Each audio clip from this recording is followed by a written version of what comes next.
11 11 8 8 1999. 1999. பிறந்த நேரம் 3:45 AM. 3:45 AM. Yes ma'am. பிறந்த இடம் ஐயா? வேலூர். வேலூர். ராசி நட்சத்திரம் சொல்லுங்க. கடகராசி மிதுன லக்னம். கடகராசி மிதுன லக்னம். இந்த கடகராசிக்காரங்க எல்லாருமே ஒரு 2 வருஷமாக நல்லா இல்லைன்றதை அடிக்கடி சொல்லிக்கிட்டு வரேன். இப்போ தான் சுக்கிரதசை வேறு உங்களுக்கு நடந்துக்கிட்டு வருது.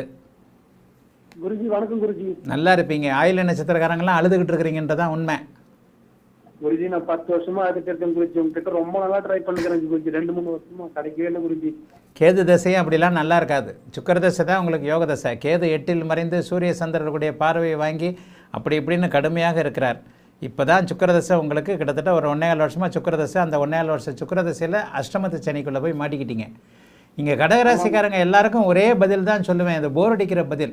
பூச நட்சத்திரக்காரங்களும் ஆயில்ய நட்சத்திரக்காரங்களும் நல்லா இல்லை.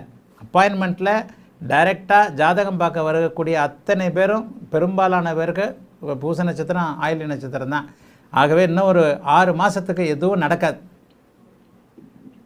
குருஜி இப்ப நடக்கிற சுக்கிரதசை நல்லா இருக்கும் குருஜி. சுக்கிரதசை சூப்பராக இருக்கும். குருவின் பார்வையில் இருக்கிறார். சுக்கிரதசை மிகப்பெரிய அளவில் நல்லா இருக்கும். 9ஆம் இடத்தை பார்க்கிறாரு. சுக்கிரன் திரிகோணத்தோடு சம்பந்தப்பட்டிருக்கின்ற ஒரு அமைப்பு. 3ஆம் இடத்துல அவர் மறைஞ்சிருந்தாலும் குருவின் பார்வையில் இருக்கிறது மிகப்பெரிய நல்ல அமைப்பு. அம்சத்தில் கூட அவர் கேது கூட சேராமல், ராகு கூட சேராமல், கேது கூட தான் சேர்ந்துருக்கிறாரு. 2 டிகிரி பார்வையில் குருவோட பார்வையில் இருக்கிறனால அஷ்டமச்சனி விலகியதற்கு பிறகு அடுத்த வருஷம் ஏப்ரல் மே மாதத்திலிருந்து சுக்கிரதசையோட நல்ல பலன்களை நீங்கள் அனுபவிக்க முடியும். கேது திசை அமாவாசை சூரிய சந்திரனுடைய பலன்கள் பார்வையில் இருந்தனால சுத்தமாக அவர் நல்லா இல்லைங்க. 8இல் மறைந்த மகர கேது அப்படி ஒன்றும் பெரிய நல்ல பலன்களை செய்ய மாட்டார்.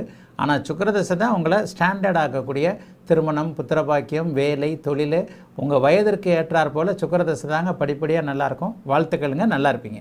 அழைத்ததற்கு நன்றி ஐயா. வணக்கம் குருஜி நேரம்.